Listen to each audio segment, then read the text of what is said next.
What's up, y'all, and welcome to Student Research Week. I am Jeremy Jackson. I host the Sports Medicine Broadcast. It's a podcast to promote and improve your practice as an athletic trainer. And since you guys are coming into the profession of athletic training, I have 16 years of experience in the profession. I also, again, host the Sports Medicine Broadcast and do a lot on social media. So I've learned a lot of lessons, mostly by my own mistakes. And so I'm excited to share with you just some of the things that I wish I had known beforehand. Of course, whenever I first started as an athletic trainer, there wasn't social media. I went to a technology conference where they just started talking about how to use Twitter as an educator, and that was probably halfway through my career 8 years ago. And so there's obviously a lot has changed. Some new stuff has come up, and lots of different opportunities for good and negative use of social media. So again, I'm Jeremy Jackson. I'm going to give you my contact information later on in the slides, but let's get ready to talk about social media.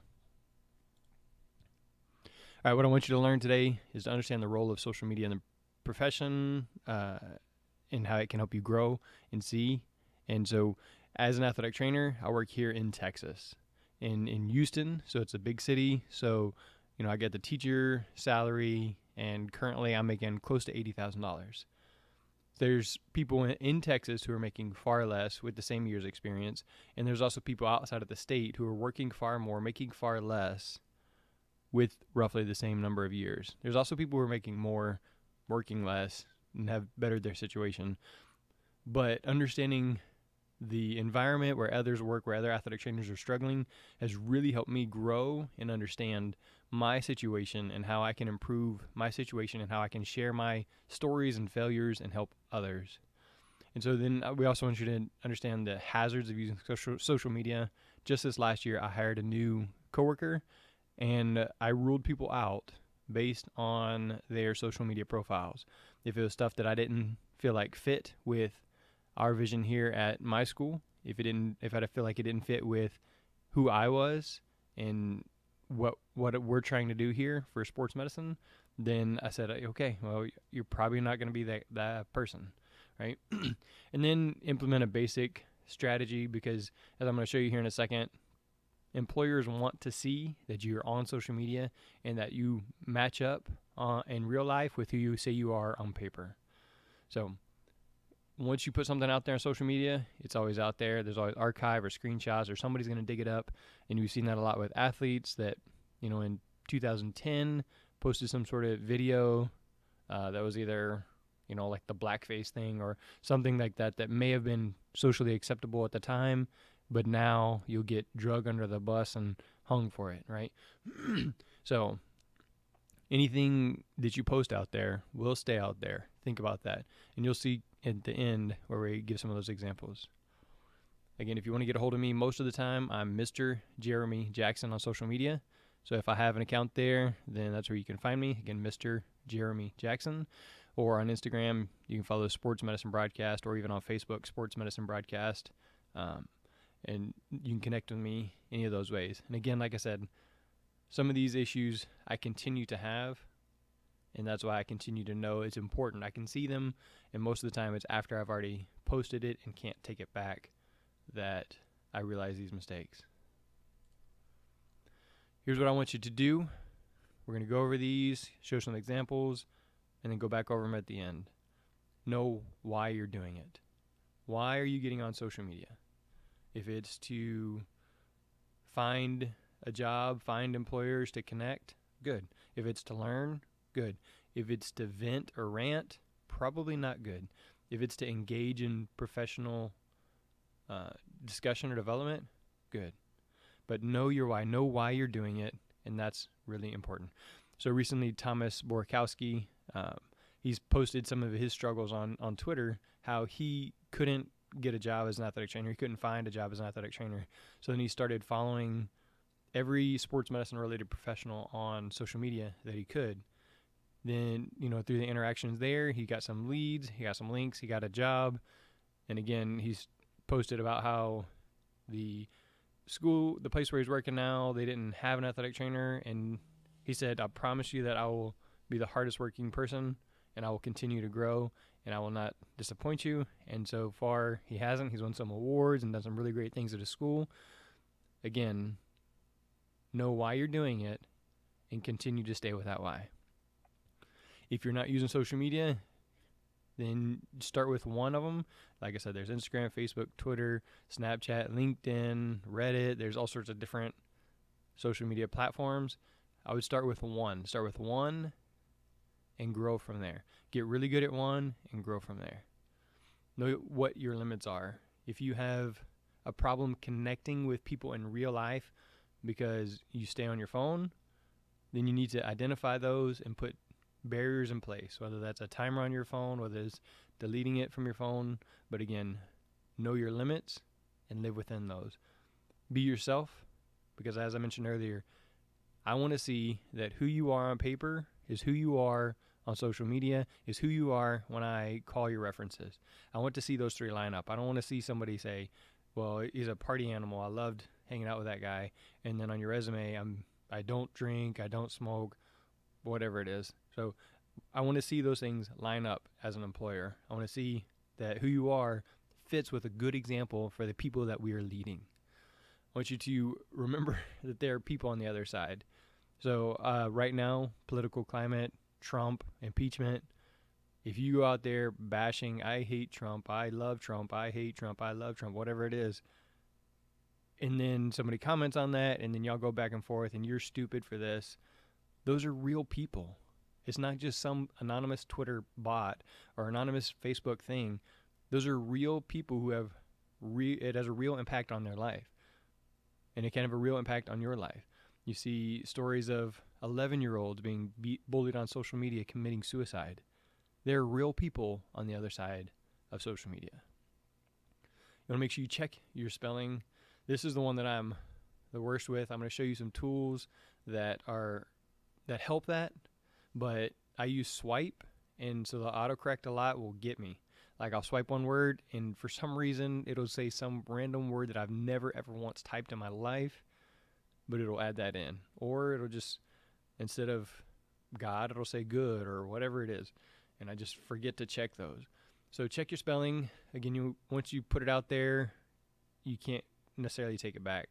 Sometimes Instagram or Facebook you can edit those, but once it's out there on Twitter, you can't edit it. You just have to put the little asterisk and I meant this, right? And then that just kind of sucks.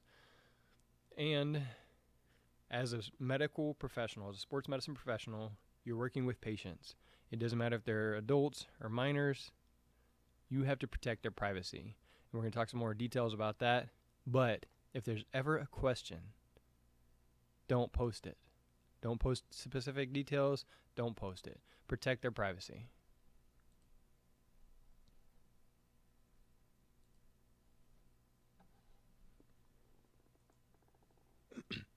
All right, and so some of these don'ts are just the opposite, right? So don't use inappropriate language or inappropriate pictures, especially if you're talking about using drugs or inflammatory things, or, you know, especially now these days, any sort of offensive, racist, sexist, whatever it is, those type of comments, those come back.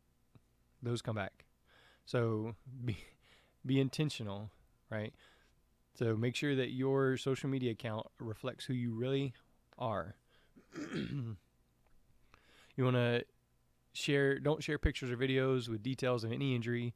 So in something like this, if I say last night at the boys soccer game, a player broke his tib fib and was taken to Memorial Hermann Hospital, well, I've shared all sorts of details for people to know, because all they have to do is look at who played last night, our roster, and now they know, okay, well, it's one of these 10 guys, and now it's easy to find out. So details, maybe you share that story like a couple weeks ago, we had an athlete with a tib fib fracture. It was my first time ever. I didn't know what to do. What would you guys do? Something like that. There's details. They don't know if it was last night. They don't know if it was a couple weeks ago or any time in between, right? And if they happen to know we're at the game, then they probably saw what happened anyways. If you do take a picture and you do say, hey, can I post this picture of you on Facebook in your injury? That's not enough. Legally, that is not enough. We've had conversations with our legal counsel here in the district. We've had conversations about HIPAA and FERPA on the podcast. Again, that is not enough to just say, oh, I got permission to post from this person. Unless you have a written statement by the adult for that person, then you don't have it.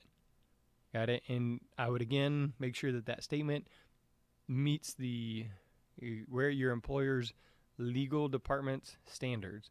So if they have a standard form that says any picture taken can be shared on social media for educational purposes, and then that patient signs that and that's approved by legal department, then it's good.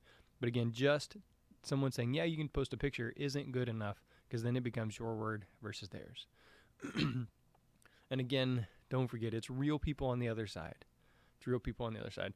Don't be too serious, and don't forget your why. Don't be too serious, and don't forget your why.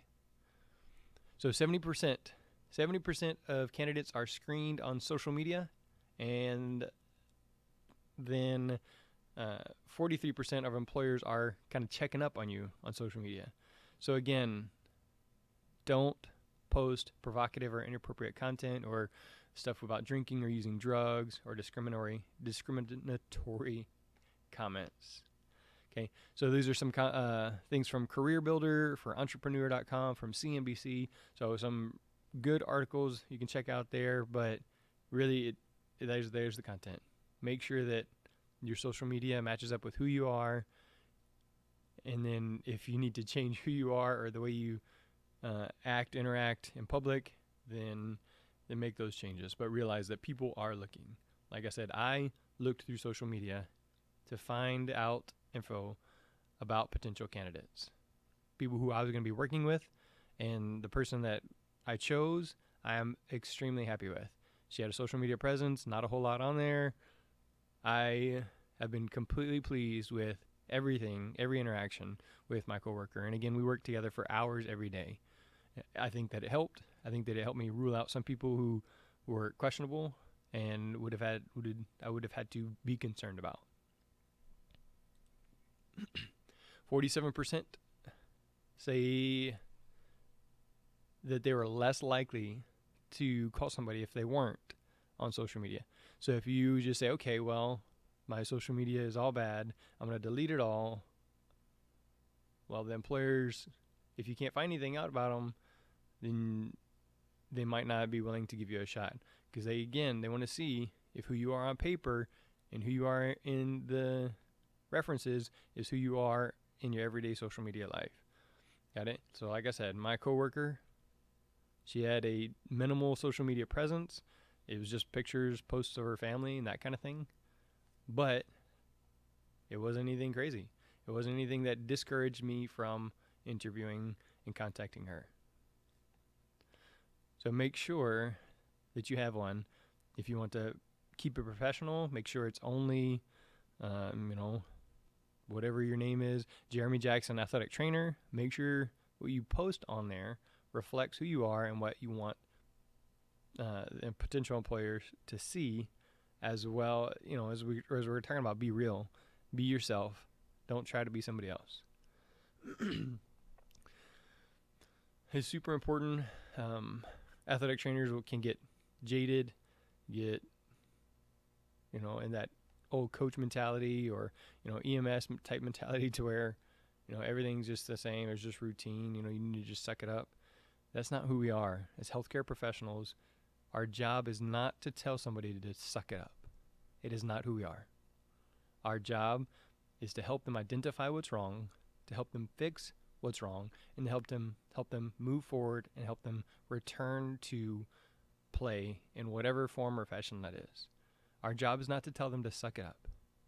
Our job is to give them confidence and help them move forward.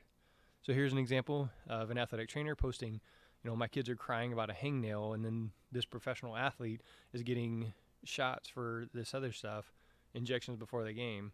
Well, really, is that what we want our high school students to do? Is that what we want our high school students to do, is think that they should have to play through pain and tear up their body and destroy their quality of life? because there might possibly one day be a chance of playing professionally. Know your why. This has nothing to do with athletic training, but it's a fantastic example of real people. So there was storms, like tornadoes that were affecting like Kansas, and the person, again, I blacked out their name there, but they said, no one cares about these storm warnings. You have radio and weather alerts on your phone for that. Show the game. Right? So that's just a jerk move. That's just a jerk thing to say. So then, the meteorologist said back, I'm sure the people with houses and loved ones in the way care. I cut into the game for less than 30 seconds. I was only in commercials until that point.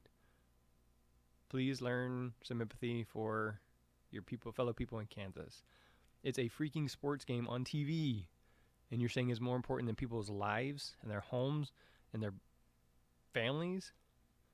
Remember, there's other people on the other side of your social media tweets. Here's a good example. I've tried everything. I can't, I've tried doing ankle rehab. I've tried stretching. I've tried checking their hips. I've tried doing this, and this. What else can I try to help these athletes with their shin splints or anterior shin pain? Okay, well, have you tried this, or this? No. So asking on social media is a great place if you've done the research yourself, if you've looked it up, if you've gone back to your textbooks. Don't just put it out there first and think second. Think, work through the process, do what you know to do, and then if you still need help, ask questions, maybe look at the videos, go from there. But social media can be a fantastic way to improve your practice as an athletic trainer. I've done it before to where I said, hey, I want to be better at teaching my students how to squat, but I have trouble identifying it in myself. I'll videotape myself and, from the front and from the side. Can you guys help identify what I need to fix so that I can demonstrate it and I can see it and I can cue them well? So I've done that there, and there was lots of people saying, okay, well, do this, and this, and this. I said, okay, well, now I can see it. Let's do it. And then I fix it on me, and then now I can fix it on the students. If your supervisors, your company says no social media posts related to your job, make sure you follow those rules. But if they say, hey, I'm the athletic director, I'm going to take a picture of you and promote what you're doing, well, that's fantastic. You want your supervisors to brag on you. You want them to talk about the good things that you're doing. You want them to be big fans of who you are and what you're doing for the programs and for the kids and for the community. Right? Give them a reason to brag, but make sure that if you're posting anything, you have permission. That maybe that you have to have a separate account for that school that stays at that school if you leave. So maybe I have Pasadena High School Sports Medicine, and then if I leave, somebody else takes over that. But it's whatever your supervisor's rules are. Make sure you know and follow those rules. We'll have a few more examples. Perry is a great athletic trainer. He's retired. He has done fantastic things with the AT Cares program. He's kind of helped set that up. He's also a EMS guy. He's had a relationship with this doctor for, I think it says 20 years or something like that. And he got called into meetings, and they had multiple meetings about him posting this picture. He was not supposed to post pictures with kids' faces, but he took a picture with the team doctor with the kids' faces, kids in the background, but you can see some faces. So he posted this to promote what they were doing, the positive relationship, the impact they were having in the community. Everything was good, except for he didn't follow one of his company's rules and almost lost his job. Again, Jess, I've met her once in real life. We interact regularly on social media. She listens to the podcast, that kind of thing. And so she had posted, hey, I'm struggling with my mental health. I'm sorry if I haven't been the most enjoyable person to be around recently. And then I said, Jess, look, we've only met one time. I don't know your situation, but you're not alone. I can help you, or I'm willing to listen. There's other people. And again, it's just a simple You're not alone. You're real. Your concerns are real. She was reaching out for help in whatever form that she knew how, and then she got what she needed. She said, "Thank you, Jeremy." And other people reached out as well. And again, there's real people on there. That your impact is real. So don't troll or bully people, because those things have a real impact that you don't necessarily know. So I've talked a couple times about the interviews. We did video interview calls for the position that came open. And so right before one of the interviews, I had a nosebleed. And so I just snapped this picture because I was sitting there waiting for the person to log in. And that's just what it is. I was doing the podcast in a West Texas town at the West Texas Sports Medicine Conference. And I had a nosebleed there because the air was really dry. And so I'm here at this conference podcasting, and I have a nosebleed. It just happens, it just happens to me. But I'm not taking myself too seriously. That's just who I am. You know what? I have a nosebleed. No big deal. I'm an athletic trainer. I know how to take care of it. I can continue moving on. I'm not too embarrassed. Just move on. Again, there's nothing hurtful, nothing discriminatory. It's, it's just me being me. So be yourself. Do what you do. Think about what you're posting. So this guy here, he's a rapper. His name is Thizzle, and he got shot. So this guy grew up in a completely different environment than I did.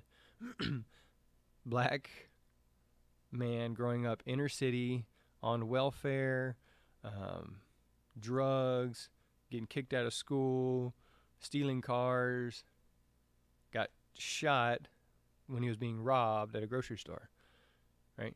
That's nothing like my life. I don't understand what it's like. But because he's interacted with me multiple times on social media, I get to know more and more and more about his perspective. I get to gain understanding. And so some of my students may have situations like that.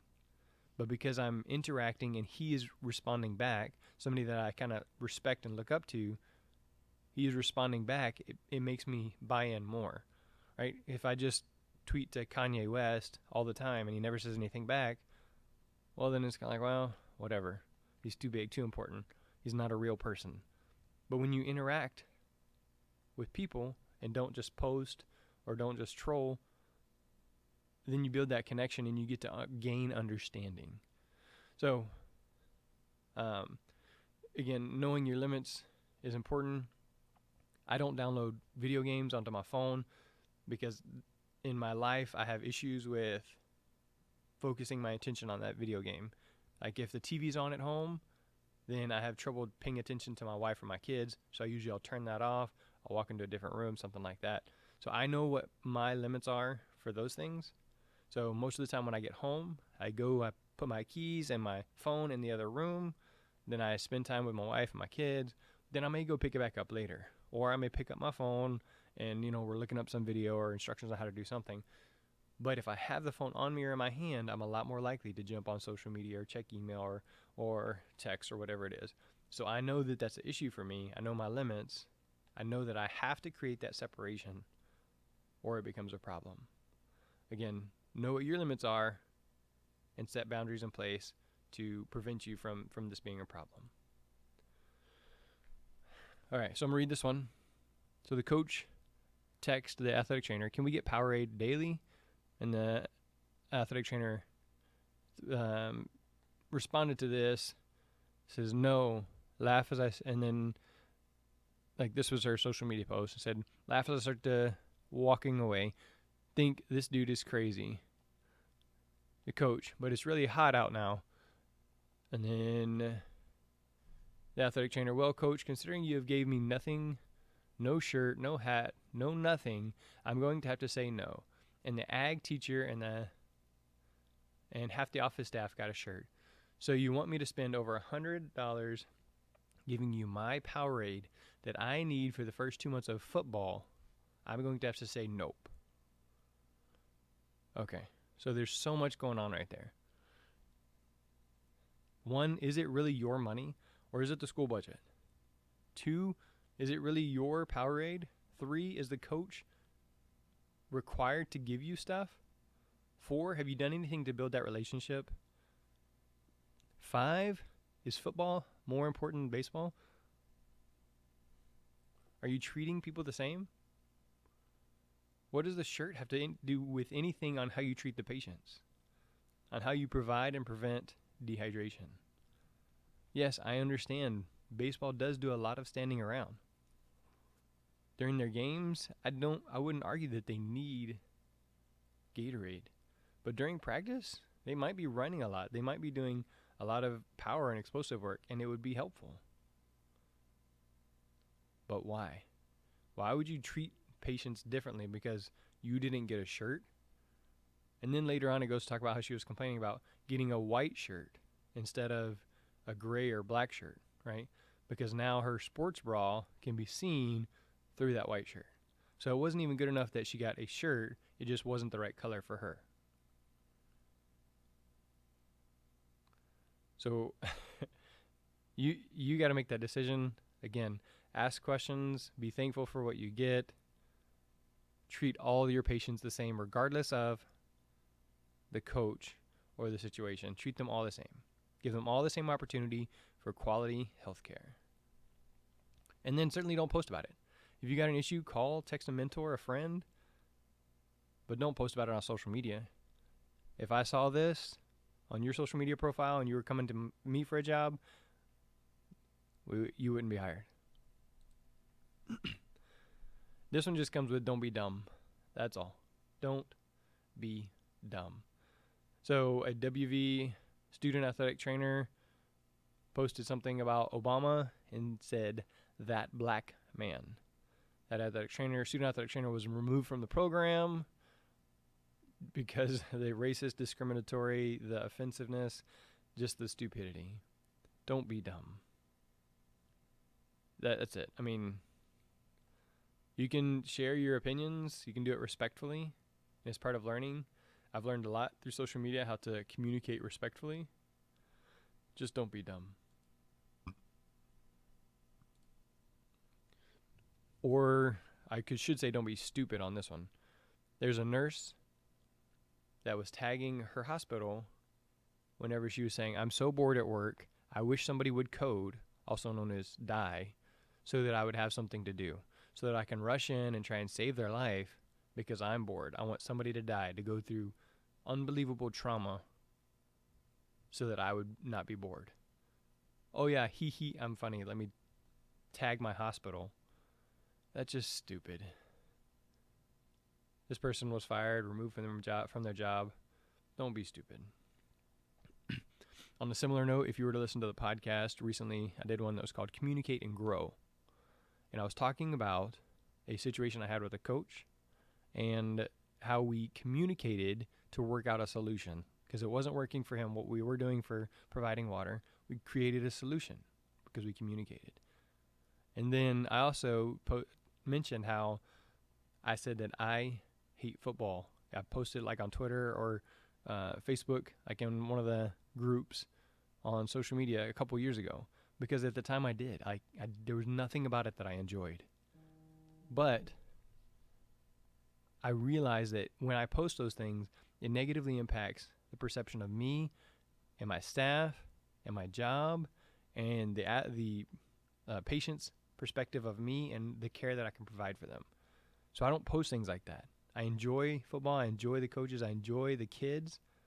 But I've also learned not to post things like that because it can't be taken back.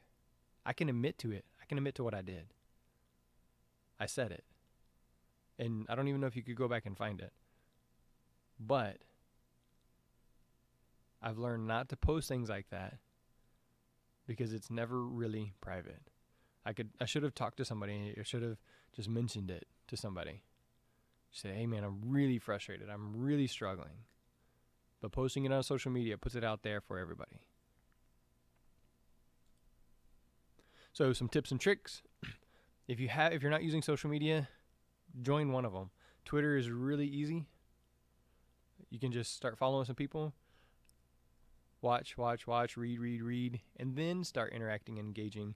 And you can see kind of what's the normal for Twitter there. You can kind of learn what your style is, and then go from there. So absorb, learn, and then get right to it. Again, be real, interact, follow those other do's and don'ts that we're going to go over again in just a second. If you want some tools, Hootsuite is fantastic because you can load like Instagram, Twitter, and Facebook. If you have all those on there, and you can be able to see them all in one stream, so you can go to like one app and manage them. But another tip is if you have a professional account, like I said, if I have a Pasadena Sports Medicine account and a Mr. Jeremy Jackson account, then I can use Twitter for the Pasadena Sports Med, and I can use TweetDeck or Hootsuite for the Mr. Jeremy Jackson. And then there's no possibility of cross-posting because you're only logged into Twitter via this one, and you're only logged into your personal via this one. And so it's an easier way to separate those and to keep from accidentally posting your shirtless beach pictures on your professional account, right?